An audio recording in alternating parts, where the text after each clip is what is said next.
You think the monsters died out with the dinosaurs? But the truth is, some of them just grew feathers, and they've been hunting us ever since. When we think of birds, we think of songbirds in the garden, or maybe a hawk circling high above. We don't think of 10-foot-tall killing machines that could crack a human skull like an eggshell.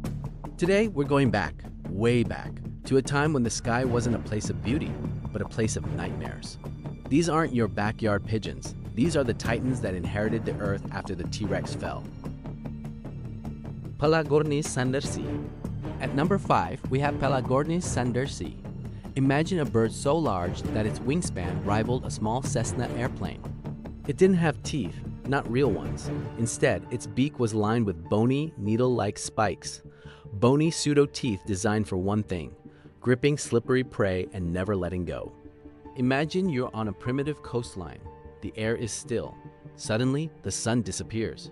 You look up and see a silhouette 24 feet wide. It doesn't flap, it just glides. It drops from the clouds at 60 miles per hour, its beak open like a saw blade. Before the fish, or you, can even blink, the teeth have clamped down. It doesn't chew, it just carries you into the blue void, swallowing you whole while you're still screaming. The adzebil. Next, we traveled to ancient New Zealand to meet the adzebil. This bird didn't need to fly. It was a heavyweight brawler. It had massive, powerful legs and a beak that functioned like a sledgehammer. You're walking through the thick ferns. You hear a sound, not a chirp, but a low, guttural hiss. Out of the shadows steps a bird the size of a large dog, but with the eyes of a dinosaur.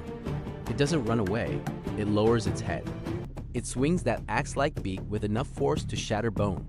It's a specialized predator of burrowing animals and anything else small enough to be crushed. It's a relentless, flightless tank. At number 3, we meet the stuff of actual legends, the Haast's eagle. This wasn't just a bird of prey. It was an apex predator that hunted the moa, a bird weighing over 500 pounds. Imagine being an early settler in the mountains. You feel a sudden pressure on your shoulders, like 2 hot iron anchors sinking into your back.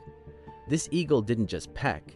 It dived from the high cliffs at 50 miles per hour, using its body weight as a kinetic missile. Those 4-inch talons would pierce your internal organs instantly. You'd be dead before you hit the ground. To the local Maori people, this was the te hokioi, the giant bird that snatched children from the forest floor. And it was very, very real. Forget everything you know about ducks. Meet Pelagornis. Scientists literally nicknamed this creature the demon duck of doom. It looked like a nightmare version of a goose on steroids, but look at that beak. It's oversized, thick, and incredibly powerful. For years, scientists thought it was a plant eater. They were wrong.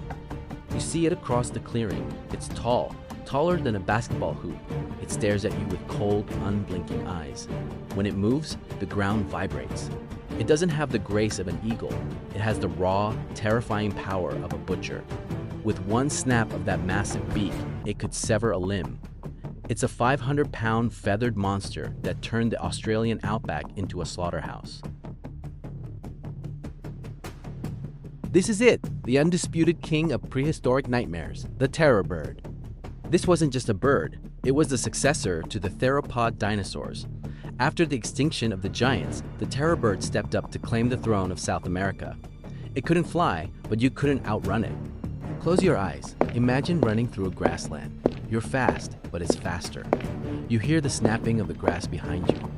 You look back and see a 10-foot-tall beast with a beak the size of a horse's head, tipped with a razor-sharp hook. It doesn't just bite. It uses its beak like a pickaxe, striking downward into the skull of its prey. One strike, that's all it takes. It stands over you, its shadow stretching across the dirt, a living reminder that for millions of years, birds were the ones at the top of the food chain. It's easy to look at the birds outside your window and feel safe, but remember, they are the last surviving lineage of the dinosaurs. The DNA of the terror bird and the Haast's eagle is still out there, tucked away in those hollow bones. What if the environment shifted again? What if nature decided it was time for the birds to take back the earth? Which of these would you be most afraid to face in the dark? Let me know in the comments.